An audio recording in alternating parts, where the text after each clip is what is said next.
ഇന്ന് തേവലക്കരയിൽ ഉണ്ടായിട്ടുള്ള സംഭവം അങ്ങേയറ്റം ദൗർഭാഗ്യകരമായിട്ടുള്ള ഒരു സംഭവമാണ്.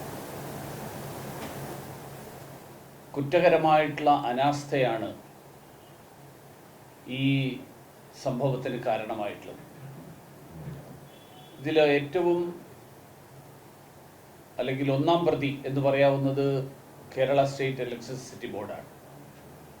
പക്ഷേ ഇലക്ട്രിസിറ്റി ബോർഡ് ഈ കാര്യത്തിൽ ഇതിൻ്റെ ഉത്തരവാദിത്തത്തിൽ നിന്ന് കൈയൊഴിയുന്ന സമീപനമാണ് സ്വീകരിച്ചിട്ടുള്ളത്.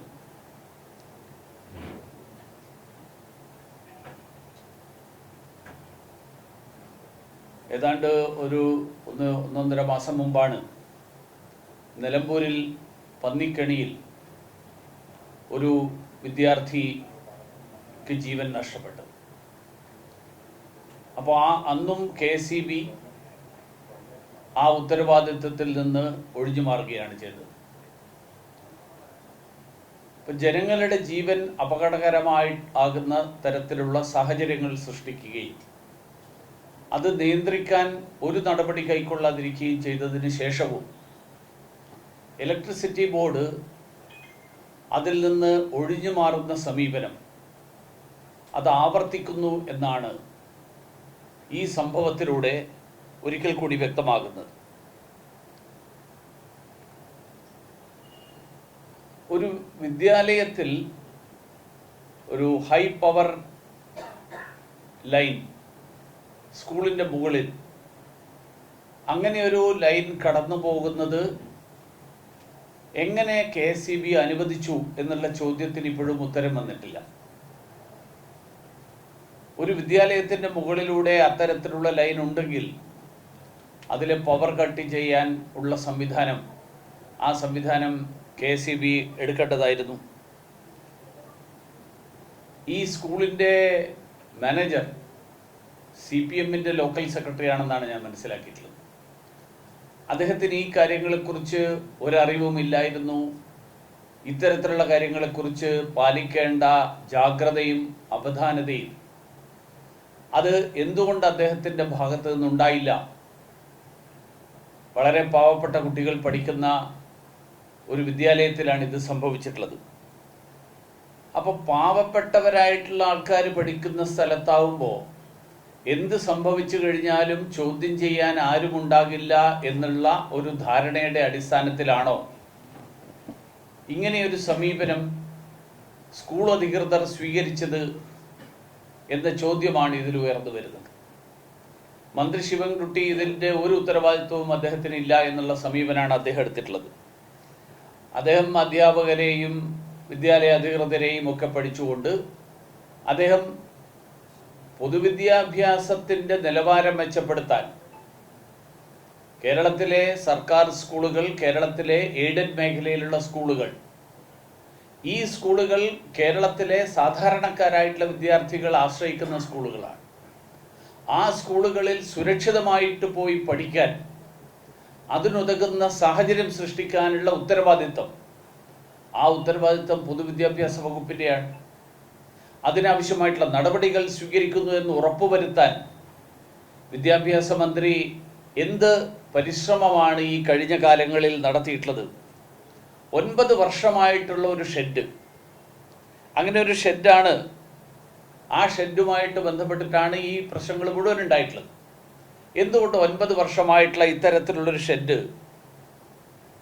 അത് ഒന്നുകിൽ പൊളിച്ചു മാറ്റാൻ, അല്ലെങ്കിൽ ഇതുപോലെയുള്ള സംഭവങ്ങൾ ഉണ്ടാകാതിരിക്കാൻ പറ്റുന്ന വിധത്തിൽ അവിടെ ആവശ്യമായിട്ടുള്ള നടപടികൾ എടുക്കാൻ സാന്ദർഭികമായിട്ട് പറയുമ്പോൾ ഈ സർക്കാർ വന്നിട്ട് 9 വർഷമായി.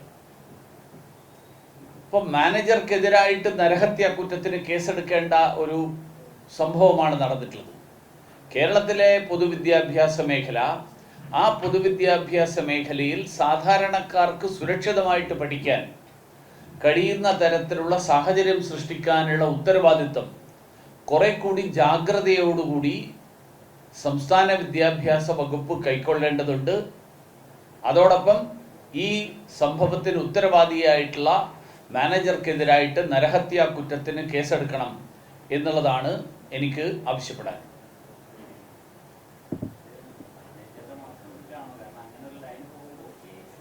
അല്ല, അതുകൊണ്ട് ഞാൻ പറഞ്ഞത് KSEB ആണ് ഇതിൽ ഒന്നാം പ്രതി. അത് ഞാൻ ആദ്യമേ പറഞ്ഞു. KSEBക്ക് ഒഴിഞ്ഞു മാറാൻ പറ്റില്ല. KSEB സ്ഥിരമായിട്ട് ഒഴിഞ്ഞു മാറുന്ന സമീപനാണ്. KSEBക്ക് ഒഴിഞ്ഞു മാറാൻ പറ്റില്ല. വിദ്യാഭ്യാസ വകുപ്പിനും സമാനമായിട്ടുള്ള തുല്യമായിട്ടുള്ള ഉത്തരവാദിത്വമുണ്ട്. ആ വിദ്യാഭ്യാസ വകുപ്പിൻ്റെ ഉത്തരവാദിത്വത്തിൽ ഒരു ഘടകം മാനേജർ. ആ മാനേജർക്കാണ്. രണ്ട്, വിദ്യാഭ്യാസ വകുപ്പ് നിങ്ങളിപ്പോൾ കണ്ടുകൊണ്ടിരിക്കുകയാണല്ലോ. ഉന്നത വിദ്യാഭ്യാസ വകുപ്പാണെങ്കിലും പൊതുവിദ്യാഭ്യാസ വകുപ്പാണെങ്കിലും അങ്ങേയറ്റം നിരുത്തരവാദപരമായിട്ടുള്ള സമീപനം സ്വീകരിക്കുന്ന ഒരു സ്ഥിതിയാണ് ഇന്ന് കേരളത്തിലുള്ളത്. അപ്പോൾ അങ്ങനെയുള്ളൊരു സ്ഥിതി, ആ സ്ഥിതി തുടരാൻ അനുവദിക്കരുത്. ആവശ്യമായിട്ടുള്ള അടിയന്തരമായിട്ടുള്ള കർശനമായിട്ടുള്ള നടപടികൾ, ആ നടപടികൾ ഉണ്ടാകണം. ഇനിയൊരു സംഭവം നടക്കുമ്പോൾ വീണ്ടും ഇതിനെക്കുറിച്ച് ചർച്ച ചെയ്യുന്നതിന് പകരം ഇനി ഇത്തരത്തിലുള്ള സംഭവങ്ങൾ ഉണ്ടാകാതിരിക്കാൻ വേണ്ട നടപടി ഉണ്ടാകണം. അതാണ് എൻ്റെ ആവശ്യം.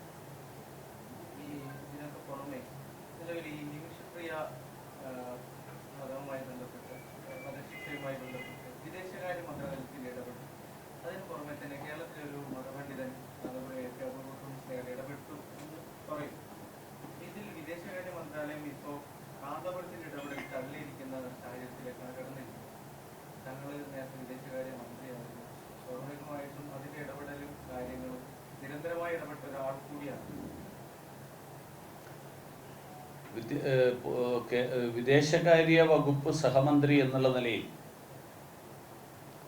ഈ വിഷയം ഞാൻ നേരിട്ട് കൈകാര്യം ചെയ്തിരുന്ന ഒരു വിഷയമാണ്. ശിക്ഷ വിധിക്കപ്പെട്ടതിന് ശേഷം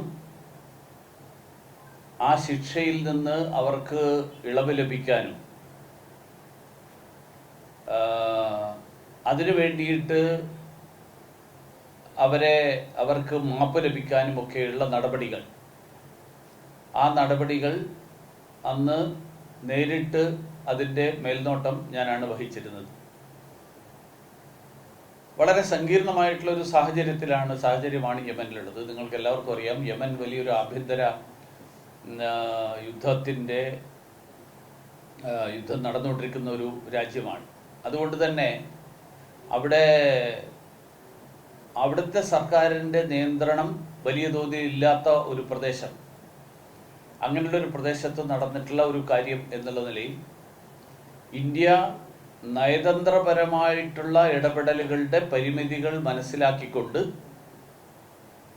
ചില അനൗദ്യോഗികമായിട്ടുള്ള മാർഗങ്ങളടക്കം സ്വീകരിച്ചിട്ടുള്ള ശ്രമങ്ങൾ ആ കാലത്ത് നടത്തിയിരുന്നു. അങ്ങനെ രണ്ട് തരത്തിലുള്ള ശ്രമങ്ങളും, നയതന്ത്രപരമായിട്ടുള്ള ഇടപെടലുകളും നടത്തിയിരുന്നു, അനൗദ്യോഗികമായിട്ടുള്ള മാർഗങ്ങൾ സ്വീകരിച്ചുകൊണ്ടുള്ള ഇടപെടലുകളും നടത്തിയിരുന്നു. പക്ഷെ വളരെ സങ്കീർണമായിട്ടുള്ളൊരു സാഹചര്യം അവിടെ ചില ചാനലുകളിലെ ചർച്ചകളിൽ വന്നിരുന്നു. ഒരു കൂട്ടുപ്രതി, യമൻ പൗരനായിട്ടുള്ള ഒരു കൂട്ടുപ്രതി ഉള്ള ഒരു സാഹചര്യം, അവിടുത്തെ ആഭ്യന്തര സംഘർഷത്തിൻ്റെ സാഹചര്യം, അതോടൊപ്പം ഈ വിടുതലിന് വേണ്ടി നടത്തുന്ന ശ്രമങ്ങൾ, ആ ശ്രമങ്ങളിലെ ചില സാങ്കേതിക പ്രശ്നങ്ങൾ, ഇതെല്ലാം ഈ പ്രശ്നത്തിൽ ഒരു അന്തിമ പരിഹാരം ഉണ്ടാകുന്നതിന് തടസ്സമായിട്ട് ആ കാലത്ത് ഉണ്ടായിരുന്നു. എങ്കിലും വിദേശകാര്യ വകുപ്പ് അതിനുശേഷവും, ഞാൻ മന്ത്രിസ്ഥാനം ഒഴിഞ്ഞതിന് ശേഷവും ഈ രണ്ട് വഴികളിലൂടെയുള്ള ആ ശ്രമങ്ങൾ തുടരുന്നു എന്നാണ് ഞാൻ മനസ്സിലാക്കുന്നത്. ഇന്നലെ ഔപചാരികമായിട്ട് വിദേശകാര്യ വകുപ്പിലെ ചില വൃത്തങ്ങൾ വഴി അറിയാൻ സാധിച്ചത്, ഈ വധശിക്ഷ നീട്ടിവെപ്പിക്കുന്നതിൽ നമ്മുടെ സർക്കാർ നടത്തിയിട്ടുള്ള ശ്രമങ്ങളിൽ വിജയമുണ്ടായി എന്നുള്ളതാണ്. അത് ഞാനല്ലല്ലോ പറയേണ്ടത്. കാരണം അത് പറയേണ്ടത് ഔദ്യോഗികമായിട്ട് വിദേശകാര്യ വകുപ്പ് പറഞ്ഞിട്ടുണ്ടെങ്കിൽ അത് തള്ളിക്കളയേണ്ട ആളും ഞാനല്ല. അത് പറഞ്ഞതിന് ഞാൻ സ്ഥിരീകരിക്കേണ്ട ആവശ്യമില്ല. കാരണം വിദേശകാര്യ വകുപ്പ് പറഞ്ഞത് ശരിയാണെന്ന് ഞാൻ പറയുന്നതിൽ അർത്ഥമില്ല. വിദേശകാര്യ വകുപ്പ് അങ്ങനെ ഒരു കാര്യം പറഞ്ഞിട്ടുണ്ടെങ്കിൽ വിദേശകാര്യ വകുപ്പിന് വെറുതെ കള്ളം പറയേണ്ട കാര്യമില്ലല്ലോ. വിദേശകാര്യ വകുപ്പ് ഈ കാര്യം ഞാൻ കൈകാര്യം ചെയ്തിരുന്ന ഘട്ടത്തിൽ അതിനുശേഷവും ഞാൻ നേരത്തെ പറഞ്ഞതുപോലെ ചില അൺഒഫീഷ്യൽ ചാനലുകൾ, അങ്ങനെയുള്ള ചാനലുകളിലൂടെയുള്ള പരിശ്രമങ്ങൾ നടത്തിയിരുന്നു. പക്ഷെ ഞാനുണ്ടായിരുന്ന ആ ഘട്ടത്തിലും ഞാൻ വിട്ടതിന് ശേഷം നടന്നിട്ടുള്ള ചില ശ്രമങ്ങൾ ഒരു 4-5 മാസം മുൻപ് വരെയാണ് ഏറ്റവും ഒടുവിൽ എനിക്കറിയാവുന്ന അത്തരത്തിലുള്ള ശ്രമങ്ങൾ നടന്നത്. ആ ഘട്ടത്തിലൊന്നും നിങ്ങളിപ്പോൾ പരാമർശിക്കുന്ന അദ്ദേഹത്തിൻ്റെ പങ്കാളിത്തം ഉള്ളതായിട്ട് എനിക്കറിവില്ല. വേറെ ചില ആളുകളുണ്ടായിരുന്നു, അത് ശരിയാണ്.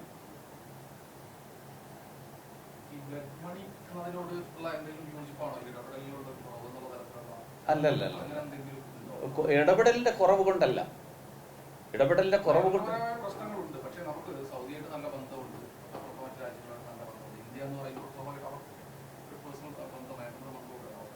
അല്ല, അത്തരത്തിലുള്ള ചില കാര്യങ്ങൾ ഈ ഘട്ടത്തിൽ ഞാൻ പരസ്യമായിട്ട് പറയുന്നത്, ഈ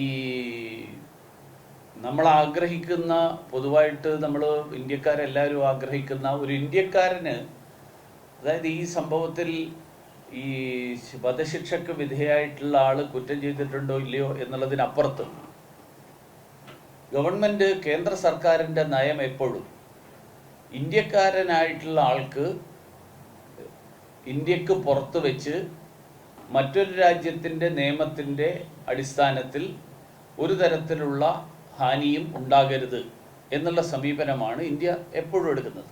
എല്ലാ രാജ്യങ്ങളും എടുക്കുന്നത് അങ്ങനെയാണ്. അത് നമ്മുടെ മാത്രം ഒരു പ്രത്യേകതയല്ല. അപ്പോൾ അതുകൊണ്ട് നമ്മൾ ആഗ്രഹിക്കുന്നത് ഈ തരത്തിൽ ഒരു ഇന്ത്യക്കാരിയായിട്ടുള്ള ഒരാൾക്ക് അവിടെ വെച്ച് മറ്റൊരു തരത്തിൽ അവർക്ക് ദോഷകരമായിട്ടൊന്നും ഉണ്ടാവരുത് എന്നുള്ളതാണ്. അപ്പോൾ അതിൽ ചില വിശദാംശങ്ങൾ ഞാൻ വെളിപ്പെടുത്തുന്നത് ഈ പറഞ്ഞ ലക്ഷ്യത്തിന് ഗുണമായിരിക്കില്ല. അതുകൊണ്ട് ഞാനത് വെളിപ്പെടുത്തുന്നത് ശരിയല്ല.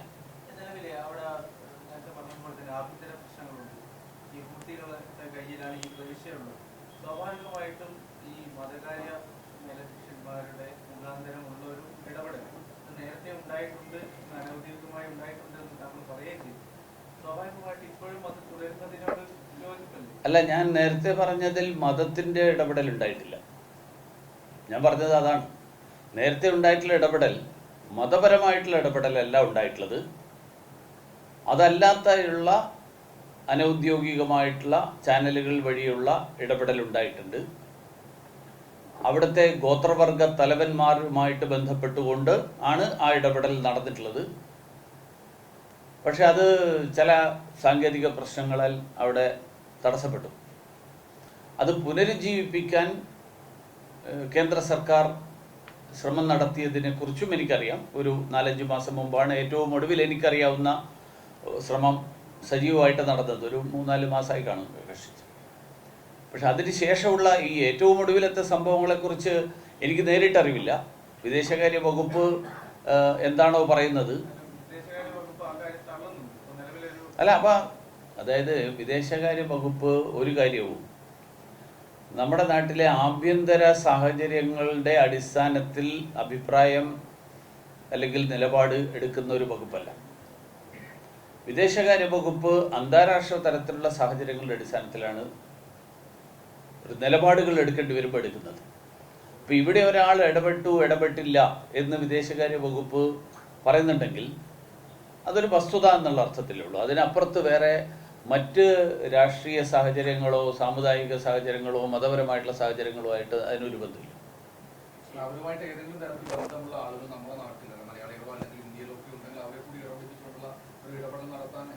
അങ്ങനെയുള്ള ചില ഇടപെടലാണ് നേരത്തെ നടന്നിരുന്നത്.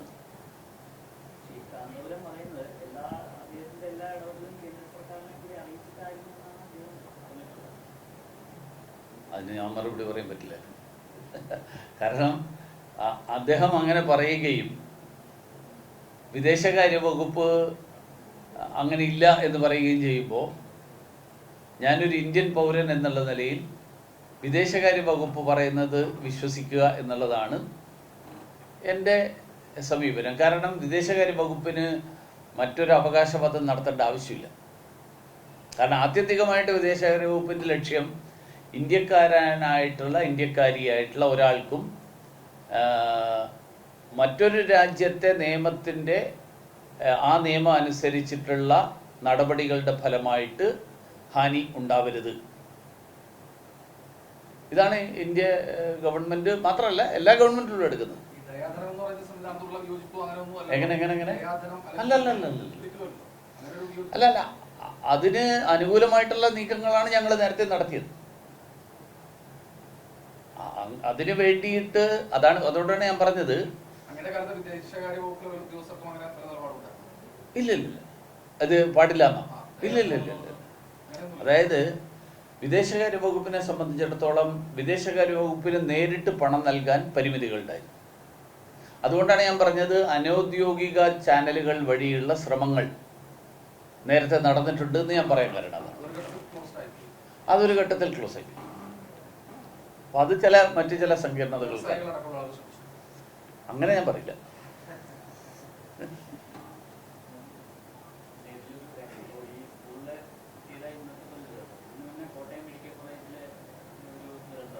ആ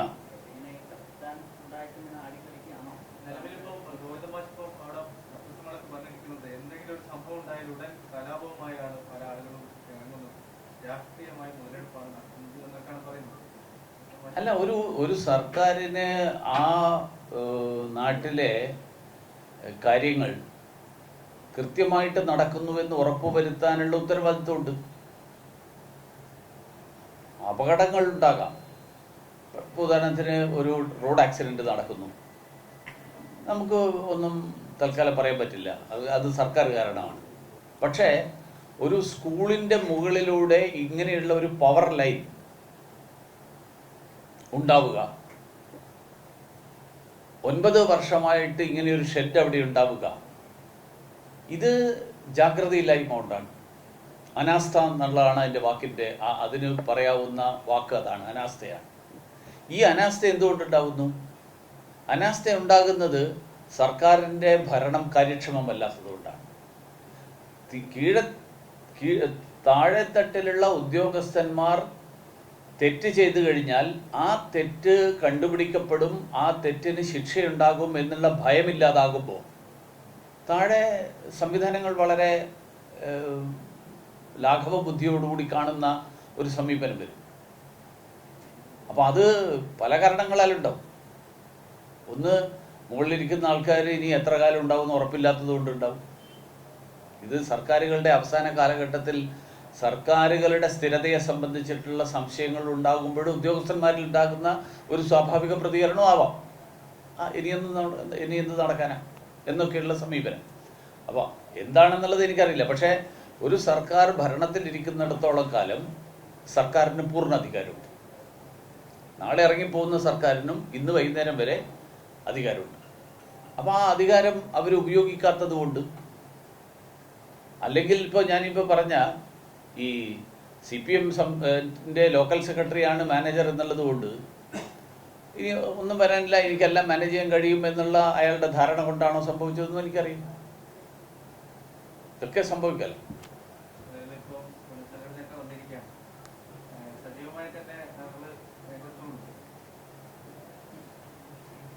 എല്ലാ കാലത്തും അങ്ങനെയാണല്ലോ. പുനഃസംഘടന പാർട്ടിയുടെ സംഘടനാപരമായിട്ടുള്ള സംവിധാനമാണ്. പൊതുപ്രവർത്തനം, രാഷ്ട്രീയ പ്രവർത്തനം എന്ന് പറയുന്നത് പുനഃസംഘടനയായിട്ടൊരു ബന്ധമില്ലാത്ത കാര്യമാണ്. പുനഃസംഘടന നടക്കും പാർട്ടിയുടെ ജനാധിപത്യ സംവിധാനത്തിൽ. പാർട്ടി 3 വർഷത്തിലൊരിക്കൽ ആണ് നടക്കേണ്ടത്. അത് ചിലപ്പോൾ കുറച്ച് അങ്ങോട്ടും ഇങ്ങോട്ടൊക്കെ നീട്ടി വെച്ചിട്ടൊക്കെ വരും. അപ്പോൾ പുതിയ പ്രസിഡന്റ് വരുമ്പോൾ പുതിയ ഭാരവാഹികൾ വരും. അതിനർത്ഥം നേരത്തെ പ്രവർത്തിച്ചിരുന്ന ആൾക്കാരൊക്കെ എല്ലാം നിർത്തി വീട്ടിലിരിക്കുക എന്നുള്ളതല്ല.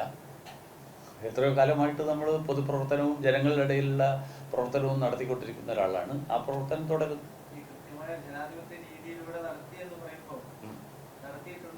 പിന്നെ തീർച്ചയായിട്ടും ജനാധിപത്യ രീതിയിലല്ല നടക്കുന്നതെങ്കിൽ തെരഞ്ഞെടുപ്പ് കമ്മീഷൻ ഇടപെടാനുള്ള അധികാരമുണ്ട്.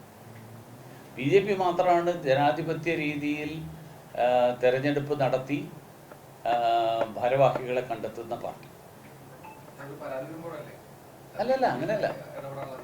അല്ല, പരാതി ആർക്കെങ്കിലും അഭിപ്രായ വ്യത്യാസം ഉണ്ടെങ്കിൽ പരാതിപ്പെടാലോ.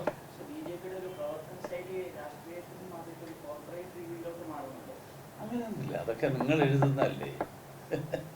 BJP അന്നും ഇന്നും ജനാധിപത്യപരമായിട്ട് പ്രവർത്തിക്കുന്ന പാർട്ടിയാണ്. പുതിയ ഭാരവാഹികളുടെ തെരഞ്ഞെടുപ്പിന്റെ സമയത്തൊക്കെ താങ്കളുടെ കൃത്യമായ അഭിപ്രായം രേഖപ്പെടുത്തിയിട്ടുണ്ടായിരുന്നു. അല്ല, അതായത് പാർട്ടിക്കകത്ത് ഞാൻ എന്തൊക്കെ പറഞ്ഞില്ല എന്നുള്ളത് ഇത് പാർട്ടിക്കകത്ത് പറയേണ്ട കാര്യമാണ്. അത് ഞാൻ ഇവിടെ പറയുന്നത് ശരിയല്ല. അല്ല, അത് തന്നെ, അതല്ല. അതിപ്പോൾ കോടതിയിൽ നിങ്ങൾ ചോദിക്കുന്നത് പോലെയാണ് ചോദ്യം.